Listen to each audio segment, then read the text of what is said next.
الصبح بدا من طلعته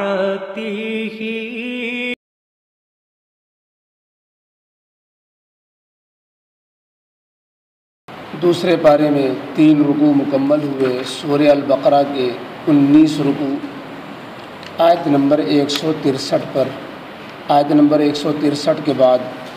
تیسرے رکوع کے بعد ہے ان فی خلق السماوات والارض واختلاف اللیل والنہار۔ اعوذ باللہ من الشیطان الرجیم، بسم اللہ الرحمن الرحیم۔ ان فی خلق السماوات والارض واختلاف اللیل والنہار والفلک التی تجری فی البحر بما ينفع الناس وما انزل اللہ من السماء من ماء فأحیا به الارض بعد موتها وبث فيها من كل دابة وتصريف الرياح والسحاب المسخر بين السماء والأرض لآيات لقوم يعقلون۔ صدق اللہ العظیم۔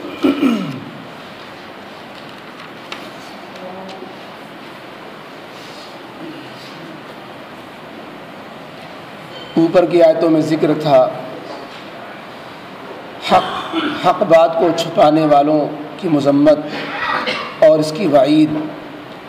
ساتھ ہی یہ کہ اگر اس سے توبہ کر لیں تو اللہ رب العزت کے ہاں وہ لعنت سے بچ جائیں گے، اللہ کی رحمت میں داخل ہو جائیں گے، اور اگر اسی جرم کے ساتھ دنیا سے مرے اور کفر کی زندگی گزاری اور کفر پر ہی خاتمہ ہوا تو پھر ہمیشہ کی لعنت سے ان کو کوئی بچا نہ سکے گا، کیونکہ اللہ رب العزت کی طرف سے یہ فیصلہ ہوگا اور اللہ کے علاوہ کوئی اور خدا ہے نہیں، نہ اس کے سوا کسی کو معبود و بنا سکتے ہیں، نہ کسی سے اس کے علاوہ خیر کی توقع ہوگی۔ لہذا اللہ رب العزت کو منانے کی کوشش کرنی چاہیے، دنیا کے فاسد غرض کی خاطر حق باتوں کو، مثلا جو یہود و نصارہ تورات میں آئی ہوئی باتوں کو چھپاتے تھے، آپ صلی اللہ علیہ وسلم کی تصدیق، آپ کی نبوت و رسالت کی خبریں یا قبلے کو بدلا جانا وغیرہ امور جو چھپایا کرتے تھے، غرض دنیا کے واسطے جو کسی حق بات کو چھپائے، سب کے لیے یہی حکم ہوتا ہے کہ وہ اللہ کی پکڑ میں رہے گا۔ جب اوپر والی آیت آخری جو تھی وَإِلَٰهُكُمْ إِلَٰهٌ وَاحِدٌ لَا إِلَٰهَ إِلَّا هُوَ الرَّحْمَٰنُ الرَّحِيمُ، کہ تم سب کا خدا تو ایک ہی خدا ہے اور اس کو ناراض کر کے تم کہیں ٹھکانہ اپنا نہیں بنا سکتے، اس کے سوا کوئی اور معبود نہیں۔ جب یہ آیت مشرکین نے سنی، مشرکین مکہ نے یا مدینے میں جو مشرکین آباد تھے، تو انہوں نے یہ کہنا شروع کیا کہ سب خدا ایک کیسے ہو جائیں گے، ہم اتنے خداؤں کو مانتے ہیں تب تو ہمارے کام بنتے نہیں، یہ کہتے ہیں سب کا خدا ایک ہی ہے تو تنہا تنہا وہ ایک خدا سے سارے کاموں کو کیسے بنا سکتا ہے۔ انہوں نے کہا ان ھذا لشیء عجاب، یہ تو عجیب بات ہے کہ اجعل الآلہۃ الہ واحدہ، کہ سارے خداؤں کو ہم ایک خدا بنا کے رکھ دیں، سب خداؤں کی نفی کر کے ایک خدا کے صرف قائل ہو جائیں، یہ تو بڑی عجیب سی بات ہے کہ سارے کام ایک خدا کیسے کر سکے گا۔ اللہ رب العزت نے ان کے سوال کے جواب میں انہوں نے ساتھ میں یہ بھی مطالبہ کیا کہ اگر تمام عالم کا معبود اور سب کا بنانے والا ایک ہی ہے تو اس کی کوئی دلیل پیش کرو، اس کا کوئی ثبوت لاؤ کہ سب چیزوں کو ایک ہی ذات کر رہی ہے، تمام کائنات کا نظام اور اس کی تدبیر اور سارے تصرفات، آسمان و زمین کی تمام لائن کی چیزیں سب کرنے والی ذات ایک ہی ہے، تو اس کا کیا ثبوت ہے؟ اس پر آج والی یہ آیت نازل ہوئی جس میں اللہ رب العزت نے اپنی توحید کی 10 نشانیوں کو ذکر فرمایا ہے، اور قرآن کریم میں ان نشانیوں کو مختلف جا بجا ذکر کیا گیا ہے اور بار بار غور و فکر کی دعوت دی گئی ہے، لیکن یہاں پر ان چیزوں کو ایک ساتھ بیان کیا گیا ہے، اور گویا اتنی چیزیں یہاں پر جمع فرما دی ایک آیت کے اندر کہ خود ان 10 چیزوں میں سے ایک چیز کے اندر بھی انسان غور کرے تو اسے اللہ کی معرفت حاصل ہو سکتی ہے، کہ ایک چیز ان 10 چیزوں میں سے اس پر انسان اپنی نگاہ لگائے۔ ان جن چیزوں کو یہاں ذکر کیا گیا ہے، آسمانوں کا بنانا، زمینوں کا پیدا کرنا، رات کا آنا جانا، دن کا طلوع ہونا، سمندر اور پھر سمندر میں رکھے ہوئے فائدے اور ان فائدوں کے لیے سمندر میں چلنے والی کشتیاں، آسمان سے بارش کا نازل ہونا اور روئے زمین سے غلوں کا اگنا اور تمام چوپایوں کا اور ہر قسم کے چرند پرند کا دنیا میں پھیلایا جانا، بادلوں کا مسخر ہونا، بادلوں کا برسانا، اس سے زمین و آسمان کے درمیان بادلوں کا معلق کرنا، غرض اس طرح کی چیزیں جو قدرت کی نشانیاں ہیں ان کو ذکر کیا گیا ہے۔ لیکن چونکہ یہ قدرت کی نشانیاں انسانوں کی نگاہوں سے بار بار گزرتی رہتی ہیں اور انسان کی نگاہ میں جو چیزیں بار بار گزرتی ہیں، جن کا انسان عادی ہو جاتا ہے یا جو چیزیں رواج میں آ جاتی ہیں، تو اس میں حیرت نہیں ہوتی انسان کو۔ تو اس لیے یہ چیزیں اپنے آپ میں اتنی حیرت انگیز ہیں اور ایک ایک چیز، ایک ایک قدرت کی نشانی اتنی عجیب ہے کہ انسان جتنا غور کرتا جائے گا اس کے عجائبات اتنی زیادہ اس پر کھلتے چلے جائیں گے۔ لیکن نگاہوں میں یہ چیز بار بار آنے کی وجہ سے، روزمرہ برتنے کی وجہ سے انسان ان چیزوں کو حیرت انگیز نہیں سمجھتا اور اس سے اللہ رب العزت کی وحدانیت پر استدلال نہیں کرتا۔ ان چیزوں کو استعمال کرتا ہے، برتتا ہے اور ان چیزوں کو اپنے نگاہوں کے سامنے روزانہ دیکھتا ہے اور یہ چیزیں اس کی روزمرہ ضرورت میں آتی رہتی ہیں۔ لیکن یہی چیزیں چونکہ ہمیشہ اس کے نگاہوں کے سامنے رہتی ہیں، اس لیے ان چیزوں سے کوئی اس کو خاص عبرت حاصل نہیں ہوتی، ورنہ اپنے آپ میں بڑی عبرت کی یہ چیزیں ہیں۔ اور یہ بھی وجہ ہے کہ انسان جب کسی گمراہی میں پڑ جاتا ہے اس کی عادت اس کو ہو جاتی ہے، جیسا کہ مشرکین کہ اب وہ چند خداؤں کو مان چکے تھے، اس کی پرستش کرتے آ رہے تھے اور بار بار ان کی پوجا کرتے تھے اور نسلاً بعد نسلاً یہ مرض اس میں منتقل ہو رہا تھا۔ تو پھر انسان اس رواج کو ختم کرنے میں بھی انسان کو پریشانی محسوس ہوتی ہے کہ جو چیز اوپر سے چلی آ رہی ہے یا آبا و اجداد سے چلی آ رہی ہے اس کو غلط کیسے کہہ دیں۔ تو یہی ایک اپنے آپ میں ان کی ایک دلیل ہوتی ہے، حالانکہ کوئی دلیل کی بات نہیں۔ اللہ نے فرمایا کہ اللہ نے تمہیں عقل دی ہے، عقل سے ان باتوں کو سوچو، کیا ان میں سے کوئی ایک چیز بھی ان لوگوں نے جن کو دنیا والے خدا بنا رہے ہیں، کوئی ایک چیز بھی انہوں نے پیدا کی ہے؟ آسمان پیدا کیا ہو، زمین پیدا کی ہو، رات بنائی ہو، دن بنایا ہو، سمندر بنائے ہوں، سمندر میں رکھے ہوئے فوائد انہوں نے پیدا کیے ہوں، کشتیاں ان کے بل پہ چلتی ہوں۔ چونکہ کشتیوں کے بارے میں خاص طور سے یہاں پر ذکر اس لیے کیا گیا کہ مشرکین مکہ جو پہلے مخاطب ہیں اس کے، وہ جب سمندری سفر کرتے تھے تو اپنے بتوں کو اپنے ساتھ رکھتے تھے، اور جب کشتیاں ان کی بھنور میں پھنستی تھیں اور طوفان و تلاطم میں ان کا جہاز آ جاتا تھا تو وہ پہلے تو اپنے باطل خداؤں سے مدد مانگتے تھے، پتھر اور دیوی دیوتاؤں کے سامنے رجوع ہوتے تھے۔ لیکن جب مسئلہ پھر قابو میں نہیں آتا تو ان کی عادت تھی کہ پھر ان بتوں کو خود ناراض ہو کر کے ان کو سمندر میں ڈال دیتے اور پھر کہتے کہ جو ہے اب تو اوپر والا ہی بچائے گا، اب تو بڑا خدا ہی بچائے گا۔ اس وقت وہ اللہ رب العزت کو یاد کرنے لگتے تھے، اور جب کشتی سے نکل آئے تو پھر وہی پرانی بے ڈھنگی چال۔ قرآن نے اس کو ذکر کیا 21ویں پارے میں، فَإِذَا رَكِبُوا فِي الْفُلْكِ دَعَوُا اللَّهَ مُخْلِصِينَ۔ جب وہ کشتی میں سوار ہوتے ہیں، کوئی معاملہ جو ہے ان کی کشتی بھنور میں پھنستی ہے، دعوا اللہ مخلصین لہ الدین، تو اب اللہ کو مخلص ہو کے پکارتے ہیں۔ فلما نجاہم الی البر، جب خشکی میں پار لگے، اذا ہم یشرکون، پھر ایک ایک بت اٹھا لیا، اس کی پوجا پاٹ شروع کر دی۔ تو وہ جو شرک ان کی گھٹیوں میں پڑ چکا تھا، اس کو وہ اس کے خلاف سوچنے کے لیے عقل لگانا ہی نہیں چاہتے تھے۔ شرک کے خلاف ادنا تھوڑی دیر کے لیے بھی عقل کو استعمال کرنے کے لیے وہ تیار ہی نہیں تھے۔ اللہ نے یہاں پر دعوت دی اور فرمایا کہ یہ مسئلہ کوئی اتنا پیچیدہ نہیں ہے، تم ذرا سی عقل لگاؤ گے تمہیں اللہ کی وحدانیت کی بھی دلیلیں مل جائیں گی، اللہ کے وجود کی دلیلیں مل جائیں گی۔ یہی دلیلیں اللہ کے وجود کی بھی ہیں اور یہی دلیلیں اللہ کی وحدانیت کی بھی ہیں کہ یہ کائنات بغیر خدا کے بھی نہیں اور اس کائنات کے دو خدا بھی نہیں۔ یہ کائنات اپنے آپ میں نہیں وجود میں آ گئی اور اس کائنات کو ایک خدا کے علاوہ کسی اور نے وجود نہیں بخشا ہے۔ یہ ایسا مسئلہ ہے کہ اس کو ایک موٹی سی عقل رکھنے والا قرآن کریم جو بنیادی چیزوں کے جو دلائل دیتا ہے وہ اتنے آسان ہوتے ہیں، اتنے عام فہم ہوتے ہیں کہ اس میں پڑھا لکھا آدمی، ان پڑھ آدمی، جاہل آدمی، کم عقل آدمی اور تھوڑی سی بھی عقل رکھنے والا کہ اگر بالکل اس نے اپنی عقل کو ختم نہیں کر دیا ہے اور اس نے وہ دیوانہ و مجنون پاگل نہیں ہے تو اپنی ذرا سی عقل کو خالی الذہن ہو کر کے، رواج سے ہٹ کٹ کر کے، ماحول سے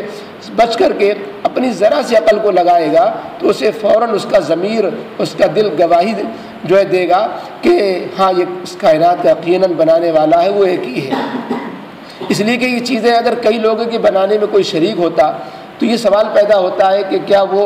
دوسرا جو شریک ہے اس کی قدرت ختم ہو گئی یا باقی ہے؟ اگر وہ قدرت اس کی باقی ہے تو وہ اس کی قدرت، وہ دونوں میں کبھی اختلاف ہو سکتا ہے، دونوں خداؤں میں نہیں ہو سکتا ہے۔ اگر ہو سکتا ہے تو کوئی ایک غالب آئے گا یا مغلوب ہوگا، اگر کوئی مغلوب ہو جائے تو وہ خدا نہیں ہو سکتا، اور اگر کوئی غالب نہ آئے، دونوں برابر رہے تو اختلاف نہ ہونے کی شان پیدا ہوگی، تو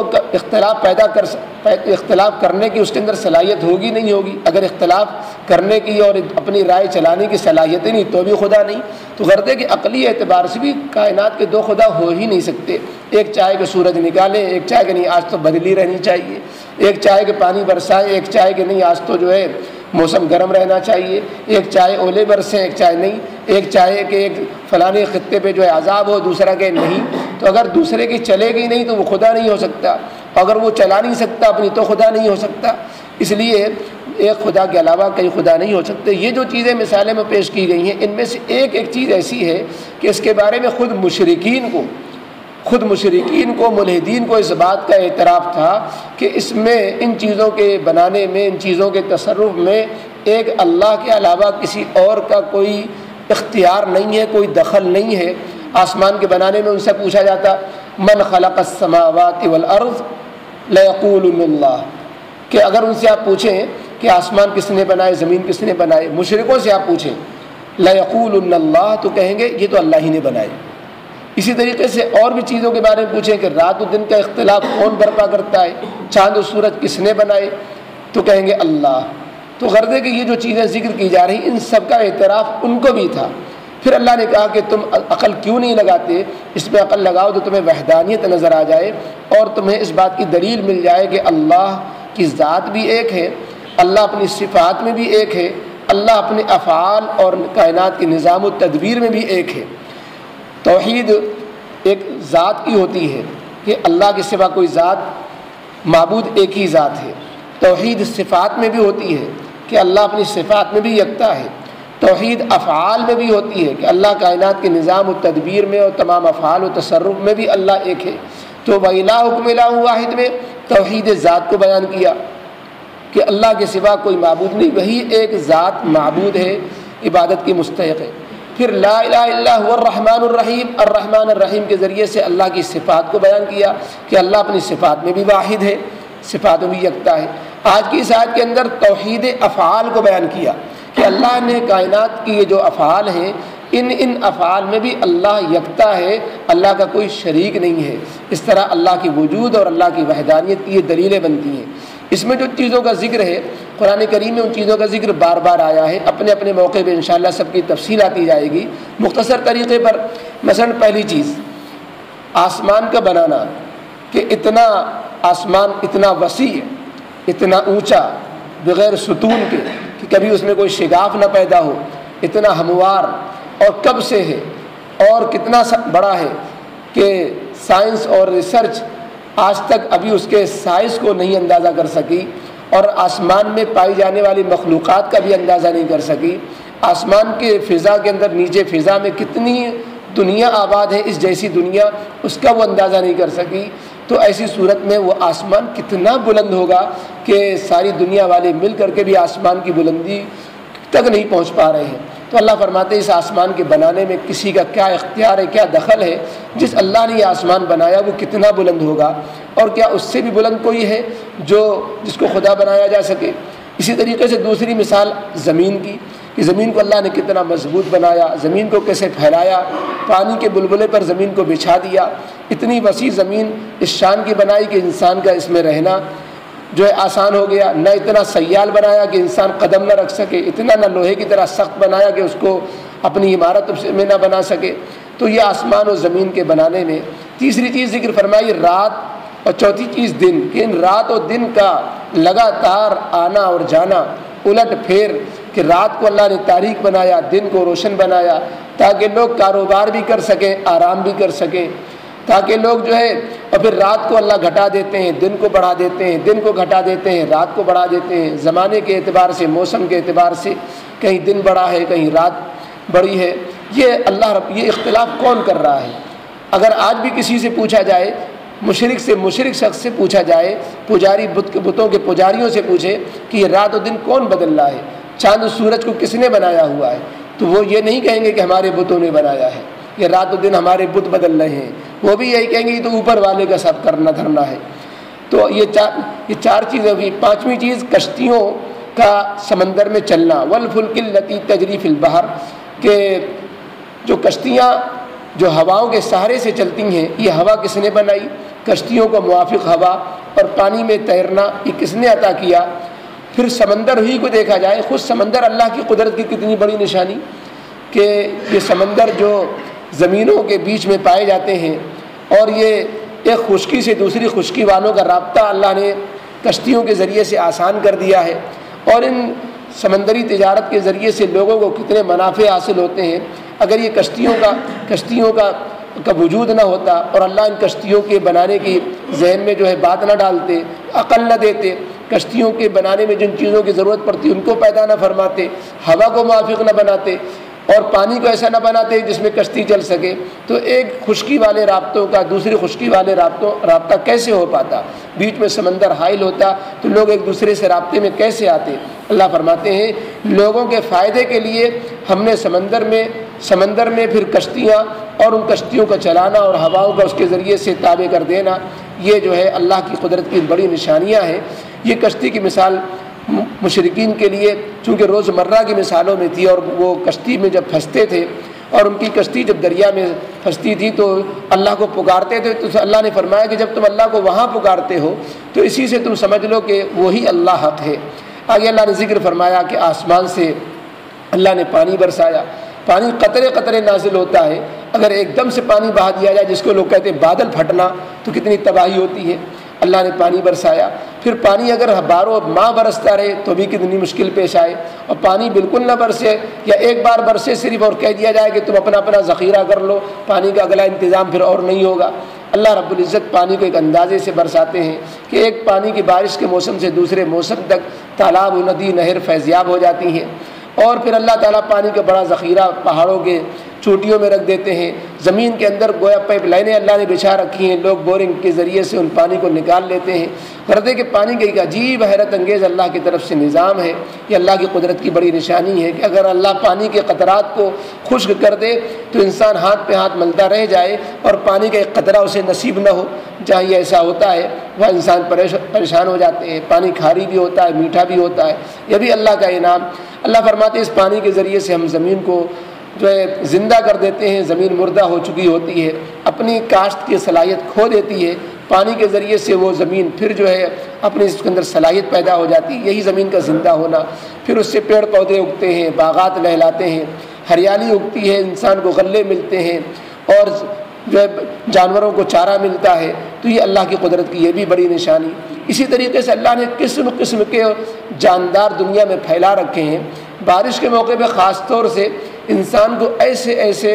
زمین سے نکلنے والے اور برسات کے موسم میں نکلنے والے کیڑے مکوڑوں پر نظر پڑتی ہے کہ انسان حیرت سے دیکھتا ہے کہ یہ کیسا کیڑا ہے۔ ہر سال کچھ نہ کچھ نئے قسم کے کیڑے انسان کی نگاہوں سے گزرتے ہیں۔ اللہ فرماتے ہیں کہ یہ چرند پرند کہ جو اپنی اپنی صفات الگ رکھتی ہیں، الگ انداز ہے ان کا، اور پھر ایک پرندہ دوسرے پرندے سے بالکل مختلف ہے، ایک جانور دوسرے جانور سے بالکل مختلف ہے، کہ ایک مخلوق کی پھر ایک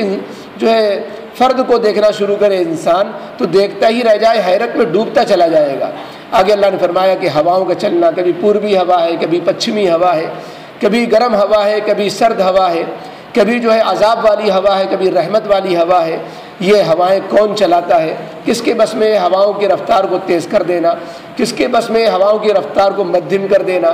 کس کے بس میں ہواؤں کا روک لینا، کس کے بس میں آندھی طوفان کو قبضے میں کر لینا، یہ سب اللہ کی قدرت کی نشانیاں اور اللہ کے تصرفات ہیں۔ اسی طرح اللہ نے فرمایا وہ بادل جو آسمان و زمین کے درمیان، بادلوں جو بڑے بڑے